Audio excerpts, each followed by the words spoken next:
આણંદ લોકસભા મત વિસ્તારમાં પ્રજા સરકારની મંદી, મોંઘવારી, બેરોજગારી, ભ્રષ્ટાચારથી તો ત્રસ્ત હતી, પણ સાથે સાથે તમામ રીતે સરકારથી નારાજ પણ હતી.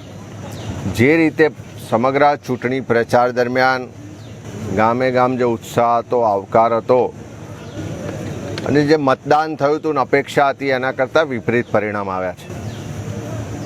આજે અનેક જગ્યાએ કાર્યકરો સ્પષ્ટ રીતે કહી રહ્યા છે કે અમારી મહેનત અને જે માહોલ હતો એનાથી આ પરિણામના આંકડા બિલકુલ વિપરીત છે.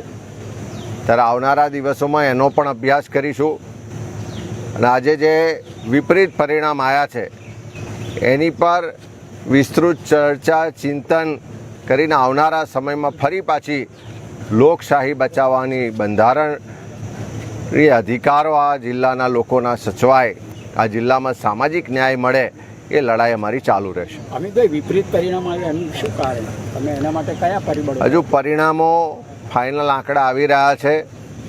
ફાઇનલ આંકડા આવશે, બૂથવાર અભ્યાસ કરીશું. પણ હું એટલું ચોક્કસ કહું કે જે રીતે સમગ્ર પ્રચાર પ્રસાર દરમિયાન લોકોમાં ઉત્સાહ હતો, આવકાર હતો, મતદાનના દિવસે પણ જે માહોલ હતો એનાથી વિપરીત પરિણામ આવ્યા છે.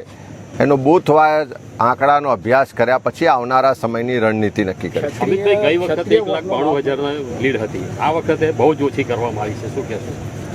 એ કીધું એમ, લોકોનો મૂડ જુદો હતો, માહોલ જુદો હતો અને પરિણામ એનાથી વિપરીત આવ્યું છે.